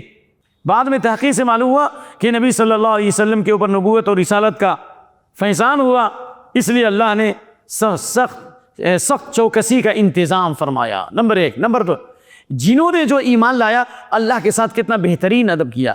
یہ کہا وَأَنَّا لَا نَدْرِي، ہمیں نہیں معلوم کہ زمین میں کس کے ساتھ برائی کا ارادہ کیا گیا ہے یا اس کے رب نے ان کے ساتھ بھلائی کا ارادہ کیا.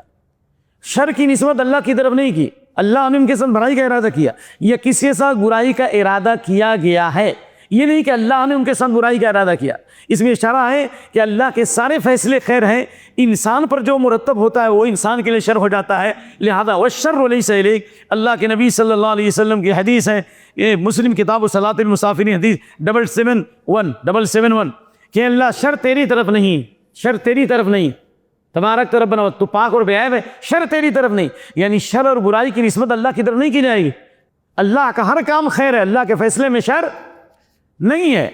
وَأَنَّا مِنَّا الصَّالِحُونَ وَمِنَّا دُونَ ذَلِكَ كُنَّا طَرَائِقَ قِدَدًا، اور ہم میں سے کچھ نیک ہیں اور کچھ اس کے علاوہ ہیں، ہم مختلف گروہ میں چلے آئے ہیں، یعنی ان میں بھی مختلف طبقات ہیں، کچھ موحد ہیں تو کچھ مشرک ہیں تو کچھ متبع سنت ہیں، کچھ بدعتی ہیں، خوش اخلاق بھی ہیں، بد اخلاق بھی ہیں، اور وہ بھی ہیں جو آسمان سے کوئی خبر سن کر اس میں 100 جھوٹ ملاتے ہیں۔ مومن جنوں کا اپنی قوم کے یہ بات کہنے کا مقصد یہ ہے کہ ہم سب راہ راست پہ نہیں ہیں، بلکہ ہم میں غیر صالح لوگ موجود ہیں۔ طرائق طریقہ کی جمع ہے اور قدہ قدہ کی جمع ہے، یعنی مختلف طریقوں میں ہیں، مختلف ٹولیوں میں ہیں، مختلف حالات۔ وَأَنَّا ظَنَنَّا أَن لَّن نُعْجِزَ اللَّهَ فِي الْأَرْضِ وَلَن نُعْجِزَهُ هَرَبًا، اور ہم نے گمان کیا کہ ہم زمین میں اللہ کو ہرگز عاجز نہیں کر سکتے اور نہ ہم ان کو عاجز کر سکتے ہیں بھاگ کر، یعنی بھاگ کر بھی آج ہم ان سے بھاگ نہیں سکتے، اللہ سے بھاگ نہیں سکتے۔ وَأَنَّا لَمَّا سَمِعْنَا الْهُدَىٰ آمَنَّا بِهِ، جب ہم نے ہدایت سنا تو ہم ایمان لے آئے۔ ہدایت سے مراد وحی، یعنی وحی سے مراد قرآن، قرآن کی ایک صفت کیا ہدایت ہے، ہم نے ہدایت کو سنا تو ایمان لائے۔ فَمَن يُؤْمِن بِرَبِّهِ، جو اپنے رب پر ایمان لائے گا، فَلَا يَخَافُ بَخْسًا وَلَا رَهَقًا، وہ کسی نقصان سے اور زیادتی سے نہیں ڈرے گا۔ کیا مطلب؟ جو اللہ پر ایمان لائے گا فَلَا خَوْفٌ عَلَيْهِمْ وَلَا هُمْ يَحْزَنُونَ، نہ ان پر کوئی خوف ہوگا نہ غمگین ہوں گے۔ یہ ایمان سے مراد ایمان شرعی، صرف زبان سے ایمان لانا نہیں، بلکہ ایمان کی تعریف کیا ہے بولیے تو؟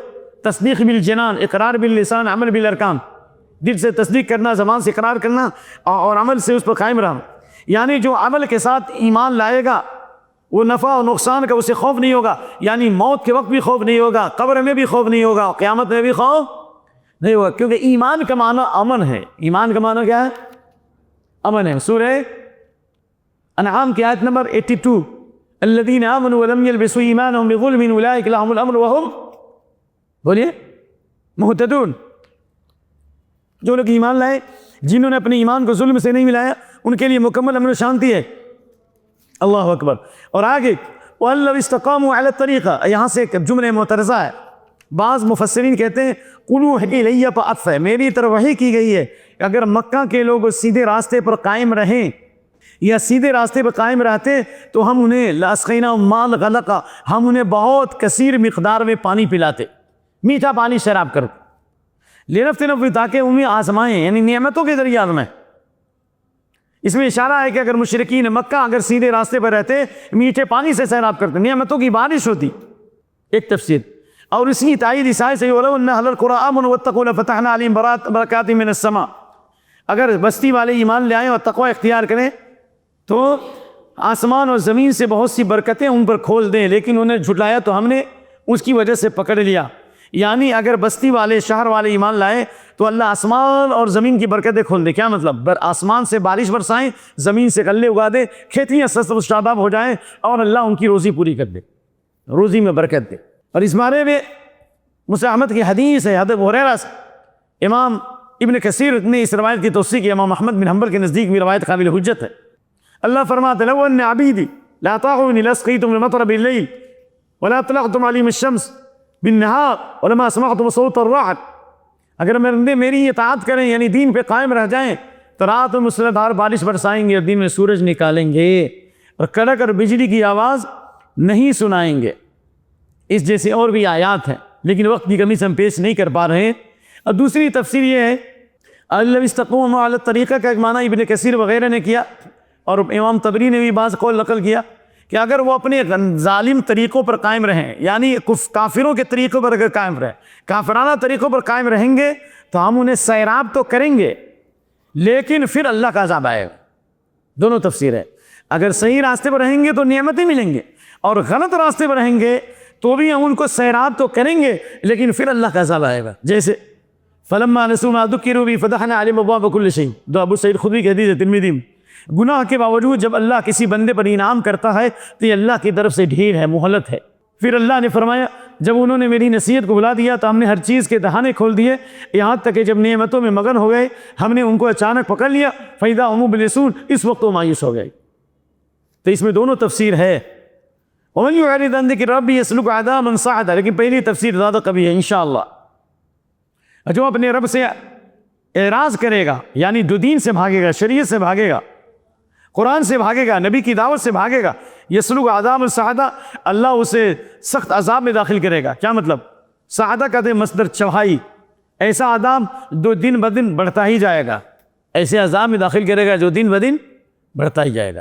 کلما خبت زدناہم سعیرا، جب جب آگ مدھم ہو جائے گی اللہ تعالیٰ اور زیادہ اس کو بھڑکا دے گا، دن بدن اللہ عذاب میں اضافہ کرے گا۔ زدناہم فوق العذاب الذین کفروا وصدوا عن سبیل اللہ زدناہم عذابا فوق العذاب، جو کفر کیے اور سیدھے راستے سے روکتے رہے، ہم عذاب میں اضافہ ہی کرتے رہیں گے، عذاب پر عذاب دیں گے۔ اللہ اکبر۔ وَأَنَّ الْمَسَاجِدَ لِلَّهِ فَلَا تَدْعُوا مَعَ اللَّهِ أَحَدًا، مسجد اللہ ہی کے لیے، اللہ کے ساتھ کسی کو مت پکارو۔ اس سے کیا مراد؟ نمبر ایک، مسجد اللہ کی عبادت ہے، جنوں کو بھی کہا گیا کہ مسجدیں اللہ کی عبادت کی جگہ ہے، وہاں عبادت کرو، نمبر ایک۔ نمبر دو، مسجد سے مراد یا اعضاء جن پر سجدہ کیا جاتا ہے، 7 اعضاء، پیشانی، ناک، دونوں ہاتھ، دونوں پاؤں، دونوں گھٹنا، پیشانی اور ناک، دونوں ہاتھ، دونوں گھٹنا اور دونوں پاؤں، ان کو بھی اللہ کے لیے جھکا۔ مسجد بھی اللہ ہی کے لیے اور سجدہ بھی اللہ ہی کے لیے، تینوں معنی ہوگا، سجدہ بھی اللہ کے لیے، مسجد بھی اللہ کے لیے، اور اعضائے وضو بھی کس کے لیے؟ اللہ ہی کے لیے۔ پوری روح زمین مسجد سے اللہ ہی کو سجدہ کرو، نہ سورج کو سجدہ کرو نہ چاند کو، بلکہ اس کو سجدہ کرو جس نے ان کو پیدا کیا ہے۔ کسی کے لیے سجدہ جائز نہیں، جو مبارک کسی سے جھک کر کے سلام کرتے ہیں، یہ بھی شرک میں آتا ہے۔ سیدھا ملا کرو، اللہ کے ساتھ کسی اور کو مت پکارو، کیونکہ اللہ نے کہا وَلَا تَدْعُوا مِن دُونِ اللَّهِ مَا لَا يَنفَعُكَ وَلَا يَضُرُّكَ، اللہ کے علاوہ ایسوں کو مت پکارو جو نہ نفع پہنچا سکتے نہ نقصان، اگر تم نے ایسا کیا تو ظالمون ہو جاؤ گے۔ وَقَالَ رَبُّكُمُ ادْعُونِي اسْتَجِبْ لَكُمْ، تیرے رب نے کہا مجھے پکارو میں تمہاری پکار کو قبول کروں گا۔ جو لوگ میری پکار سے تکبر کرتے ہیں قریب جہنم میں ذلیل ہو کر داخل ہوں گے۔ وَأَنَّهُ لَمَّا قَامَ عَبْدُ اللَّهِ يَدْعُوهُ كَادُوا يَكُونُونَ عَلَيْهِ لِبَدًا، نبی صلی اللہ علیہ وسلم کے بارے میں بتایا اللہ کا بندہ کھڑا ہوا، اسے پکارتا تھا تو قریب تھے کہ اس پہ تہ بتہ جمع ہو جائے۔ کیا مطلب؟ اس کی مختلف تفسیریں۔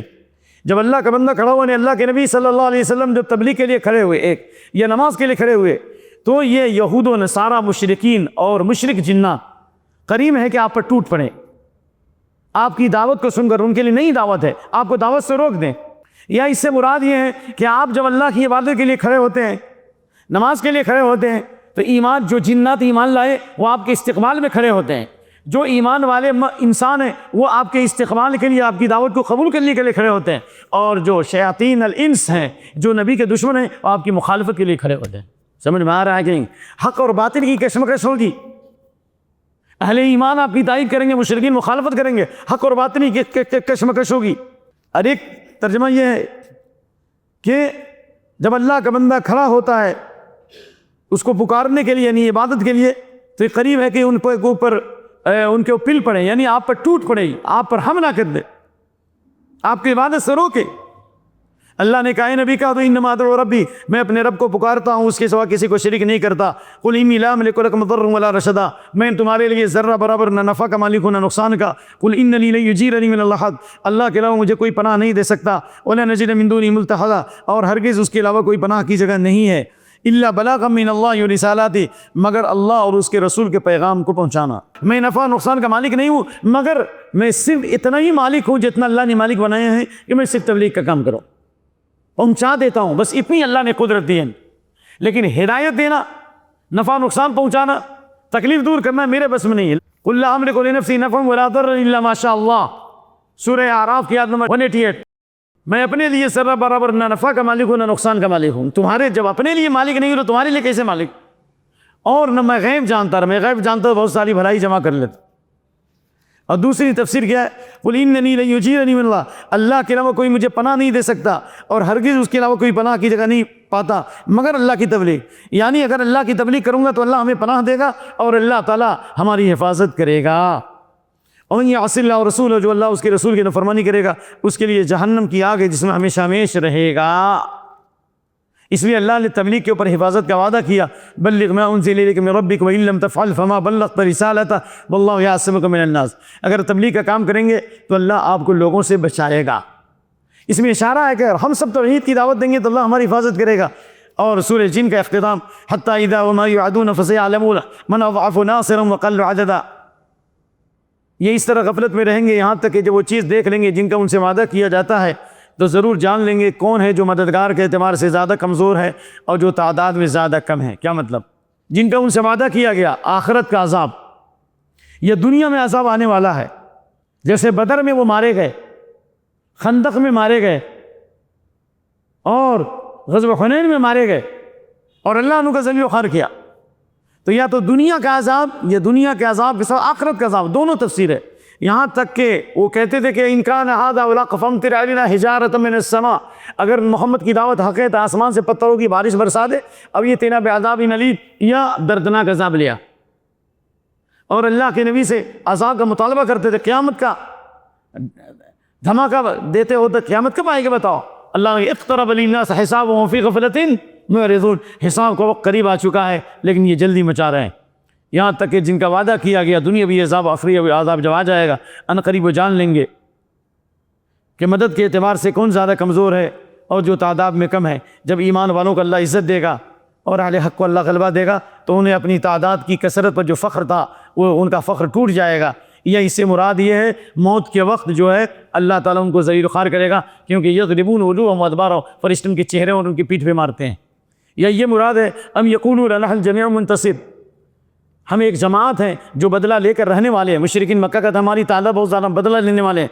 اللہ نے کہا سیہزم الجمع ویولون الدبر، ان قریب یہ جماعت شکست کھا جائے گی اور یہ لوگ پیٹ پھیر کر بھاگیں گے۔ یہ بدر کے اندر اور فتح مکہ کے موقع پر آپ نے یہ آیت کی تلاوت کی غزوہ بدر میں، سیہزم الجمع ویولون الدبر، ان قریب یہ جتھا شکست کھا جائے گا، پیٹ پھیر کر بھاگے گا۔ بلکہ قیامت کا وعدہ، ان کے وعدے کا وقت ہے، اور قیامت زیادہ بڑی مصیبت اور زیادہ کڑوی ہے۔ یقیناً مجرم لوگ بڑی گمراہی اور دیوانگی میں، ان المجرمین فی ضلال وسعر، یوم یسحبون فی النار علی وجوہہم ذوقوا مس سقر، جس دن آگ میں اپنے چہروں کے بل گھسیٹے جائیں گے، کہا جائے گا چکھو آگ کا چھونا۔ قل ندری قریب ما توعدون، کہہ دو کہ میں نہیں جانتا ہوں کہ کیا قریب ہے جس کا تم سے وعدہ کیا گیا ہے، یا میرے رب نے اس کے لیے وقت متعین کیا ہے۔ عالم الغیب فلا یظہر علی غیبہ احدا، اللہ غیب کا جاننے والا ہے، اپنے غیب پر کسی کو مطلع نہیں کرتا مگر رسول جسے وہ پسند کر لیتے، بے شک اس کے آگے اور اس کے پیچھے پہرا لگا دیتا ہے۔ اس رسول سے مراد انسان بھی، انسانی رسول بھی اور فرشتے بھی۔ یا تو اللہ انسانوں میں سے رسول متعین کرتا ہے اور ان کے آگے پیچھے پہرہ دار متعین کرتا ہے تاکہ وہ اللہ کے دین کی تبلیغ کریں، اور اللہ رسولوں کی حفاظت کرتا ہے۔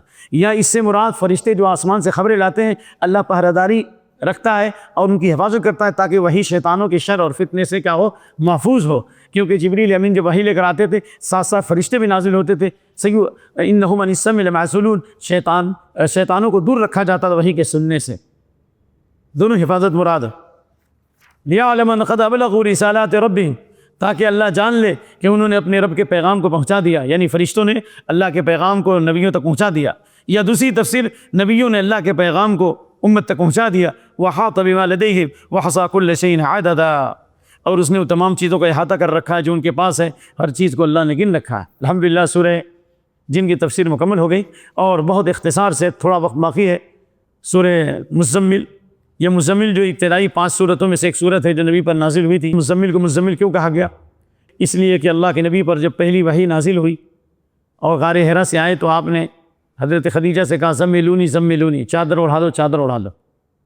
یا اسی طرح کچھ وقفے کے بعد جب سورہ مدثر نازل ہوئی تو اس موقع سے بھی آپ نے کہا مجھے چادر اڑا دو، تو اللہ نے مزمل کے ذریعے خطاب کیا کہ یہ آپ کی صفت تھی، اور جس آدمی کا جو وصف ہوتا ہے اس کے ذریعے صفات کرنا یہ محبت کی دلیل ہے۔ اللہ نے محبت بھرے انداز میں خطاب کیا، نمبر 1۔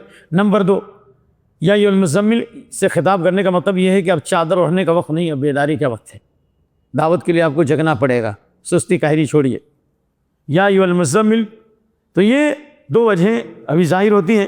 اے کپڑے میں لپٹنے والے، اے چادر اوڑھنے والے، دعوت کے فریضے کو انجام دینے سے پہلے اللہ نے قیام اللیل کا حکم دیا، کہا قم اللیل الا قلیلا۔ اور یہ صورت جو ہے مکے میں نازل ہوئی، صرف ابن عباس کی روایت نحاس نبات کی، اس کی آخری رکوع کی جو آیت ہے وہ مدنی ہے۔ اللہ تعالیٰ نے فرمایا یا ایھا المزمل، اے چادر اوڑھنے والے، قم اللیل الا قلیلا، رات میں قیام اللیل کرو مگر تھوڑا، یعنی رات میں قیام کرو مگر تھوڑا، کیا مطلب کیا ہوا؟ تھوڑے حصے میں سو لیکن زیادہ قیام کرو۔ یہ لیکن اللہ نے آگے تفسیر کر دی کہ نصف و انقص، یا تو آدھی رات قیام کرو یا اس سے کم قیام کرو یا اس سے زیادہ کرو۔ کیا مطلب؟ آدھی رات قیام کرو یا اس سے کم کرو، اس سے کم سے کیا مراد ہے، اور یا اس سے زیادہ کرو، اس سے زیادہ کیا مراد ہے؟ اس کی تفسیر آخری رکوع سے، ان ربک یعلم انک تقوم ادنی من ثلثی اللیل ونصفہ وثلثہ وطائفۃ من الذین معک۔ شروع میں اللہ کے نبی صحابہ کے ساتھ لمبا قیام کرتے، آدھی رات تک یا ایک تہائی رات تک یا 2/3 رات تک، نصف ہو، اگر رب جانتا ہے کہ آپ 2/3 رات قیام کرتے ہیں یا آدھی رات قیام کرتے ہیں، 1/3 قیام کرتے ہیں، نبی صلی اللہ علیہ وسلم صحابہ آدھی رات تک قیام کرتے تھے یا 2/3 رات تک قیام کرتے تھے یا 1/3 رات تک قیام کرتے تھے. تو اللہ نے کہا ورتل القرآن ترتیلا، قرآن ترتیل کے ساتھ پڑھو. ترتیل کا مطلب تجوید کے ساتھ، تجوید کا مطلب ٹھہر کے پڑھیے. ایک نمبر ہے سمجھ کے پڑھیے. دو ہو گئے. نمبر 3 اور ایسی جگہ رکیے جہاں رکنا مناسب ہے. سمجھ میں آ رہا ہے ترتیل. نمبر 3 رحمت کی آیتوں پر اللہ سے رحمت مانگیے اور عذاب کی آیتوں میں اللہ سے کیا کیجیے؟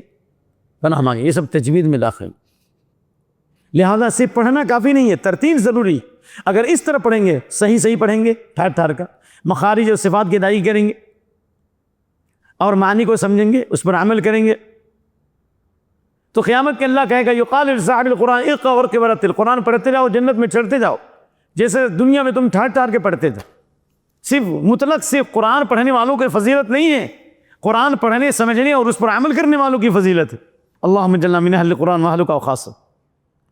اور اللہ نے کہا انا سنلقی علیک قولا ثقیلا، ان قریب ہم آپ پر ایک بھاری کلام نازل کریں گے. قرآن کو قول ثقیل کہا اس لیے جب آپ اونٹنی پر سوار ہوتے تھے تو اونٹنی بیٹھ جاتی تھی اور سخت جاڑے اور ٹھنڈک میں عائشہ فرماتی ہیں انه لينزل عليه الوحي في اليوم الشديد البر فيفصل عنه وان جبينه ليتفصد عرقا. سخت کڑاکے کی ٹھنڈک میں آپ کی پیشانی سے موتیوں کے قطرات کی طرح پانی ٹپکتے تھے، پسینے ٹپکتے تھے. تو یہ بھاری بوجھ ہے. اور اللہ رب العالمین نے اس کے بعد فرمایا ان ناشئۃ اللیل اشد وطئا واقوم قیلا، رات کا اٹھنا نفس کو کچلنے میں زیادہ سخت اور بات کرنے میں زیادہ درستی والا ہے. کیا مطلب؟ رات کا قیام اللیل کا فائدہ یہ نفس کو کچلنے والا ہے، کیونکہ انسان تنہائی میں ہوتا ہے، اللہ کے سامنے ہوتا ہے، ریاکاری سے پاک ہوتا ہے اور وہ نفس کو کچل کر کے اٹھتا ہے. تو یہ نفس کو رودنے والا اور بات کو، اور باتیں جو نکلتی بہت سمجھ کر کے نکلتی ہیں، بہت دل سے نکلتی ہے آواز تہجد کے وقت. یہ اس میں اشارہ ہے جس طرح نفس کو کچلنے والا ہے اسی طرح زبان میں تاثیر پیدا کرنے والا ہے. یہ تفسیر بھی ہے. جس طرح تہجد کے وہ نماز پڑھیں گے تو دل سے آواز نکلتی ہے، اسی طرح آپ جو تبلیغ کا کام کریں گے اس میں بھی آواز دل سے نکلے گی، زبان میں اللہ تاثیر پیدا کرے گا. اب چاہتے ہیں کہ لوگ آپ کی بات مانیں اور آپ اپنی دعوت میں کامیاب ہو تو کیا کریں؟ قیام اللیل کریں. اس لیے آپ صلی اللہ علیہ وسلم نے قیام اللیل کے بارے میں فرمایا علیکم بقیام اللیل فإنہ داب الصالحین قبلکم وقربۃ الی ربکم. قیام اللیل کرو، اس کا 5 فائدہ ہے. نیک لوگوں کی جماعت سے اللہ ملا دے گا، وقربۃ الی ربکم، اللہ سے قریب کرنے والا ہے، وتکفیر للسیئات، گناہوں کو دور کرنے والا ہے، ومنہاۃ عن الاثم، اور گناہ ہونے والے ان سے اللہ حفاظت کرے گا قیام اللیل سے، اور مطرۃ للداء عن الجسد، جسم کی بیماری کو بھگانے والا ہے. اس لیے آپ نے فرمایا، آپ سے پوچھا گیا سب سے افضل نماز فرض نماز کے بعد، آپ نے کہا رات کی نماز. سمجھ میں آ رہا ہے کہ نہیں؟ من قام بعشر آیات لم یکتب من الغافلین، 10 آیتیں تہجد میں پڑھے گا اللہ غافلوں میں نہیں لکھے گا. ومن قام بمئۃ آیۃ کتب من القانتین، 100 آیت تہجد میں پڑھے گا قانتین میں لکھا جائے گا. ثابتین پہ ثابت قدمی اللہ عطا فرمائے گا تہجد میں ثواب پڑھ. اللہ ہمیں توفیق عطا فرما. ومن قام بألف آیۃ کتب من القانتین، اور جو 1000 آیت پڑھے گا یعنی سورہ بقرہ سے لے کر سورہ اعراف تک، تو کتب من المقنطرین، بہت زیادہ بھلائی جمع کرنے والوں میں اس کا شمار ہوگا. ان لک فی النہار سبحا طویلا، تیرے لیے دن میں ایک لمبا کام ہے، بہت مشغولیت ہے. لہذا رات میں تہجد کا حکم دیا گیا فإذا فرغت فانصب وإلی ربک فرغب، جب فارغ ہو جائیں تو اللہ کی طرف مائل ہوں. دن میں اپنے کام سے، دعوتی کاموں سے، دنیا کے کاموں سے جب فارغ ہوں تو رات میں اللہ کی طرف مائل ہوں. اور یہ قیام اللیل کا ایک فائدہ یہ بھی ہے تفتح ابواب السماء نصف اللیل، آدھی رات میں آسمان کے دروازے کھلتے ہیں. فینادی منادی، ایک پکارنے والا پکارتا ہے، هل من داع فیستجاب له، کیا ہے کوئی پکارنے والا کہ اس کی پکار پر اللہ رب العالمین قبولیت کی مہر لگائے. هل من سائل فیعطى، ہے کوئی مانگنے والا کہ اللہ اسے عطا کرے. هل من مکروب فیفرج عنہ، ہے کوئی مصیبت میں مبتلا کہ اللہ اسی مصیبت کو دور کرے. قیام اللیل کا فائدہ سمجھ رہے ہیں نا؟ فلا يبقى مسلم يدعو بدعوة، جو مسلمان بھی ایسے وقت میں اللہ کو پکارتا ہے اور خاص سجدے میں یا سجدے سے باہر ہاتھ اٹھا کر قیام اللیل میں آدھی رات میں یا بغیر نماز پڑھے ہاتھ اٹھا کر، من تعر من اللیل فقال لا الہ الا اللہ وحدہ لا شریک له، له الملک وله الحمد على كل شيء قدیر، سبحان اللہ والحمد للہ ولا الہ الا اللہ واللہ اکبر رب اغفر لی، سمجھ میں آ رہا ہے؟ رات میں آنکھ کھلے تو یہ دعا پڑھ کے کوئی بھی دعا کرو گے فَإِن دَعَوْا اسْتَجِيبَ، اس کی دعا قبول ہوگی. وَإِن تَوَضَّأَ وَصَلَّى قُبِلَ صَلَاتُهُ، اور اگر نماز پڑھے اور وضو کرے نماز پڑھے تو اس کی نماز قبول ہوگی. کتنے پریشان حال لوگوں نے رات میں لا الہ الا وحدہ سبحان اللہ پڑھ کے دعا کی، اللہ نے ان کی دعا قبول فرمائی. اب کتنے لوگ ہیں ان کی مصیبت دور نہیں، یا تو امتحان اللہ لے رہا ہے یا ان کی زنا کاری کی وجہ سے اللہ دعا قبول نہیں کرتا، کیونکہ اللہ نے فرمایا سب کی دعا قبول کر لیتا ہے لیکن دو آدمی کی دعا قبول نہیں ہوتی. ایسی زانیہ عورت جو پروفیشنل زنا کر رہی ہے، او شارن، یا ناجائز ٹیکس لینے والا، ظلم کرنے والا، لوگوں کی زمینوں پر قبضہ کرنے والا، لوگوں سے رنگداری ٹیکس لینے والا، اس کی بھی دعا اللہ قبول نہیں کرتا. مشرکین مکہ کی دعا قبول ہو گئی لیکن زانیہ کی دعا قبول نہیں ہو رہی آدھی رات کو جب تک زنا نہ چھوڑے. اور ناجائز ظلم کر کے ٹیکس لینے والا، پیسہ لینے والا زمینوں کے اوپر یا کسی خرید و فروخت پر زبر ناجائز ٹیکس جو لیتا ہے، اللہ اس کی دعا قبول ہے نہیں کرتا آدھی رات میں بھی. ترغیب ترہیب کی روایت علامہ البانی نے صحیح میں ذکر کیا 1073. اس کے بعد اللہ نے کہا وَاذْكُرِ اسْمَ رَبِّكَ وَتَبَتَّلْ إِلَيْهِ تَبْتِيلًا، اپنے رب کو یاد کرو اور ہر طرف سے کٹ کر اسی کی طرف جھکو، یعنی اللہ پر بھروسہ کرو. رب المشرق والمغرب، مشرق والمغرب کا رب ہے، اس کے علاوہ کوئی معبود برحق نہیں، اسی کو کارساز بنا لو. حسبنا اللہ ونعم الوکیل پڑھو. ابراہیم علیہ السلام نے حسبنا اللہ ونعم الوکیل پڑھا تو اللہ نے آگ کو سلامتی بنا دیا، ٹھنڈی اور سلامتی بنا دیا. حضرت عائشہ رضی اللہ عنہ پر جب الزام لگا تو انہوں نے حسبنا اللہ ونعم الوکیل پڑھا تو اللہ نے 10 سے زیادہ آیتیں ان کی طہارت میں نازل فرمائی. اور صحابہ نے غزوہ احد میں پڑھا حسبنا اللہ ونعم الوکیل فانقلبوا بنعمۃ من اللہ وفضل لم یمسسہم سوء، اللہ کی نعمتوں کے ساتھ لوٹے، اللہ کا انعام ہوا، اللہ نے برائی سے بچا لیا، واتبعوا رضوان اللہ، اور اللہ کی رضامندی حاصل ہو گئی. اللہ ہمیں بھی یہ عطا فرما دے. اللہ واصبر علی ما یقولون واہجرہم ہجرا جمیلا، اور ان کی باتوں پر صبر کرے جو وہ کہتے ہیں اور انہیں چھوڑ دے خوبصورت طریقے سے چھوڑ دو نا. حجرن جمیلا، ایک حجرن جمیل بھی ہے، صبرن جمیلا، صبرن جمیلا بھی پڑھا نا. فصبر صبر، اچھی طرح صبر کرو یعنی آپ شکوہ نہ کرو. فصفی صفل جمیل، اور اچھی طرح درگزر کر دو، ان کی غلطیوں کو معاف کر دو. اور حجرن جمیلا کا معنی ان کو ان کے حال میں چھوڑ دو، ان سے بدلہ مت لو، ان کی باتوں پر تکلیف کا اظہار مت کرو، گالی گلوچ مت کرو، بلکہ اللہ کی تسبیح بیان کرو. وَيَضِيقُ صَدْرُكَ بِمَا يَقُولُونَ، ان کی باتوں پر آپ کا سینہ تنگ ہوتا ہے. لہذا حجر جمیلہ یہ ہے کہ آپ کیا کریں، اللہ نے کہا وَدَعْ أَذَاهُمْ، ان کی تکلیفوں کو چھوڑ دو، وَتَوَكَّلْ عَلَى اللہ پر بھروسہ کرو. فَسَبِّحْ بِحَمْدِ رَبِّكَ، حجر جمیل یہ ہے.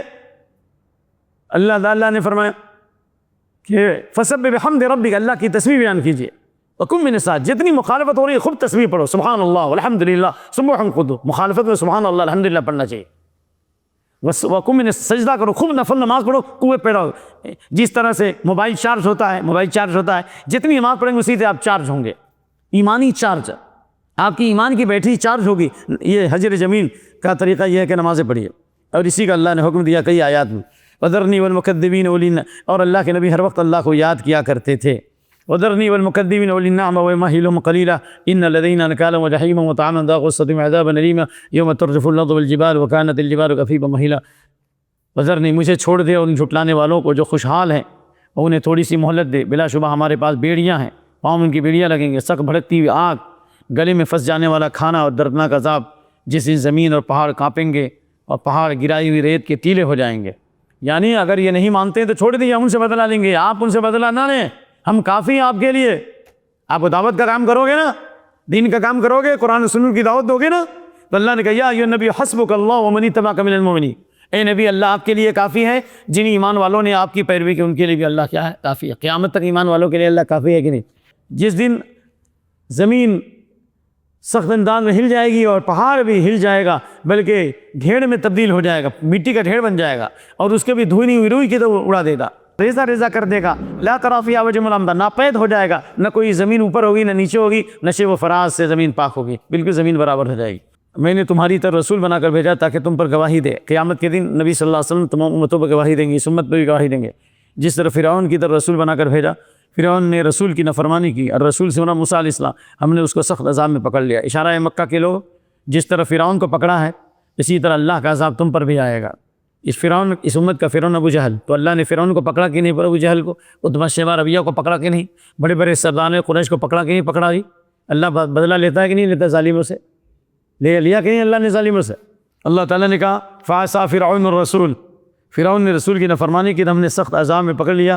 چنانچہ موسیٰ علیہ السلام نے ان کو دعوت دی۔ هل أتاك حديث موسى إذ ناداه ربه بالواد المقدس طوى اذهب إلى فرعون إنه طغى فقل هل لك إلى أن تزكى وأهديك إلى ربك فتخشى۔ موسیٰ علیہ السلام کی خبر نہیں آئی تمہارے پاس جب ان کے رب نے ان کو طویٰ کی مقدس وادی میں پکارا؟ موسیٰ علیہ السلام نے اللہ کی آواز سنی، جاؤ فرعون کے پاس، وہ سرکش ہو گیا ہے، اور کہو کہ کیا تو پاکی حاصل کرے گا شرک سے، اور میں تمہیں ہدایت دیتا ہوں تیرے رب کی طرف تاکہ تو ڈرے۔ لیکن اس کے باوجود بھی اس نے انا ربکم الاعلی کہا۔ اللہ نے دنیا اور آخرت کے سخت عذاب میں پکڑ لیا۔ اللہ نے کہا فکیف تتقون، کیسے تم بچو گے اگر تم نے کفر کیا؟ جس دن بچے مارے خوف کے بوڑھے ہو جائیں گے، السماء منفطر بھی، اس میں آسمان پھٹ جائے گا، اللہ کا وعدہ ہونے والا ہے۔ یہ بے شک نصیحت ہے جو چاہے اپنے رب کی طرف راستہ بنائے۔ تو الحمدللہ یہ سورت کی ابتدائی آیات ہو گئیں، اور جو آخری آیات ہیں جو ابھی خاتمہ ہو رہا ہے اس میں اس بات کا ذکر ہے کہ یہ 1 سال کے بعد نازل ہوئی، 12 مہینے کے بعد۔ سعید بن جبیر کہتے ہیں 6 یا 8 مہینے کے بعد، لیکن یہ خوب ضعیف ہے۔ یہ جو آخری جو رکوع ہے 1 سال کے بعد نازل ہوئی، 12 مہینے کے بعد۔ عائشہ فرماتی ہیں ان ربک یعلم انک تقوم ادنی، تیرا جانتا ہے کہ آپ 2/3 رات تک یا آدھی رات تک یا 1/3 رات تک قیام کرتے ہیں۔ ایمان والوں کی جماعت آپ کے ساتھ ہوتی ہے، مکی زندگی میں اتنا لمبا قیام کرتے تھے، آدھی رات، 2/3 رات، 2/3 1/3۔ واللہ یقدر اللیل والنہار، اللہ رات اور دن کا اندازہ کرتا ہے۔ ان کو مسلمانوں کو نہیں پتا تھا کہ رات گھٹ رہی ہے کہ بڑھ رہی ہے، اندازہ لگاتے تھے، ان کا اندازہ صحیح نہیں ہوتا۔ اللہ نے کہا اللہ اندازہ لگا رہا۔ اس سے معلوم یہ ہوا کہ رات اور دن کا اندازہ اللہ لگاتا۔ آپ کے پاس گھڑی نہیں ہے، پر اندازے میں اگر آپ نے پڑھ لیا، نماز پڑھنے کے بعد پتہ چلا کہ ہم نے ناوقت نماز پڑھی ہے تو انشاءاللہ نماز اگر اس وقت پتہ چلے تو ٹھیک ہے لوٹا لیجیے، لیکن اگر دن میں پتہ چلا تو نماز دہرانے کی ضرورت نہیں ہے۔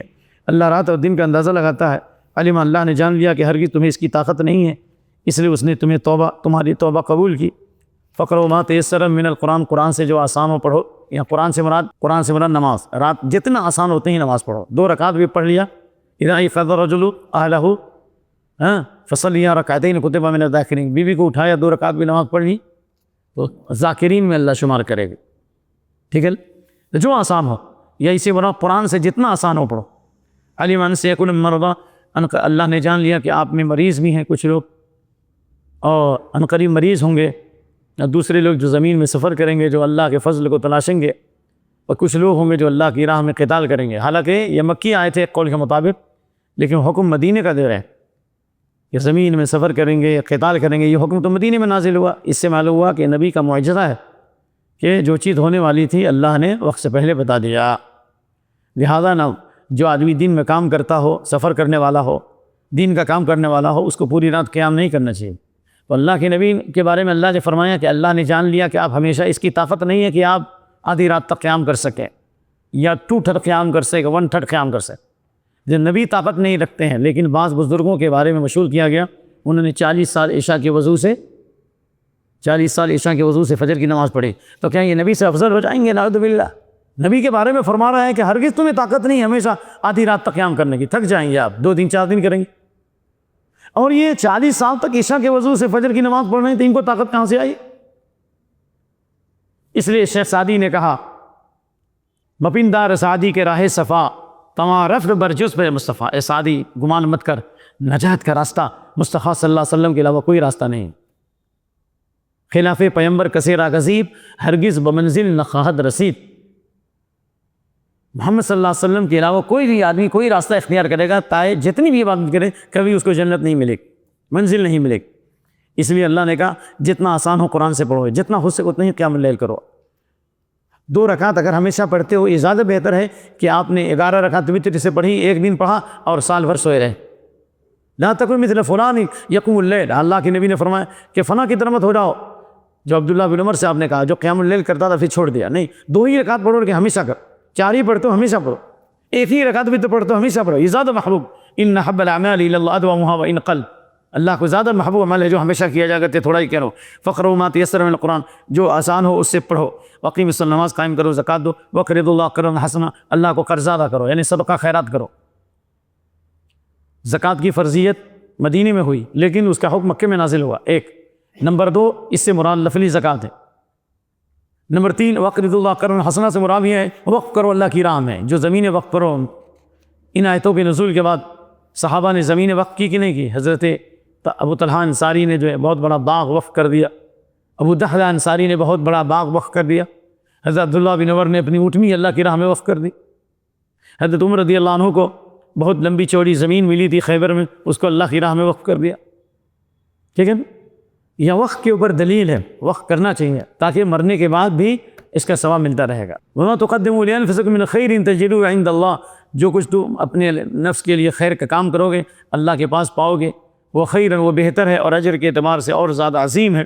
واستغفر اللہ، اللہ سے استغفار کرو، ان اللہ غفور رحیم، اللہ بہت زیادہ بخشنے والا اور نہایت رحم کرنے والا ہے. خلاصہ کلام یہ ہوا کہ اللہ نے سورہ مزمل میں نبی صلی اللہ علیہ وسلم کو پیار اور میٹھے انداز میں خطاب کیا اور دعوت سے پہلے دعوت کی تیاری کا حکم دیا.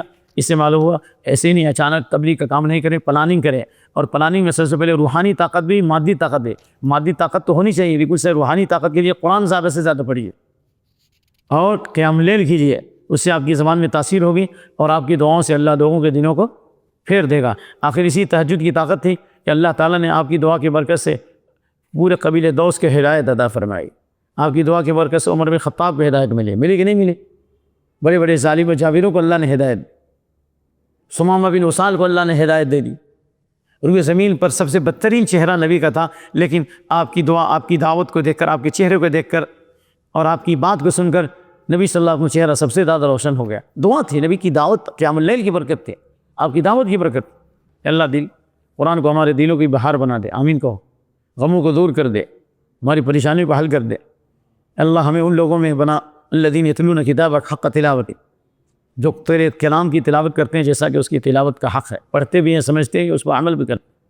سبحان ربک رب العزۃ عما یصفون وسلام علی المرسلین والحمد للہ رب العالمین. السلام علیکم ورحمۃ اللہ وبرکاتہ. مرسی ٹی وی کے مزید ویڈیوز کے لیے ہمارے چینل کو سبسکرائب کریں اور بیل آئیکن کو کلک کرنا نہ بھولیں.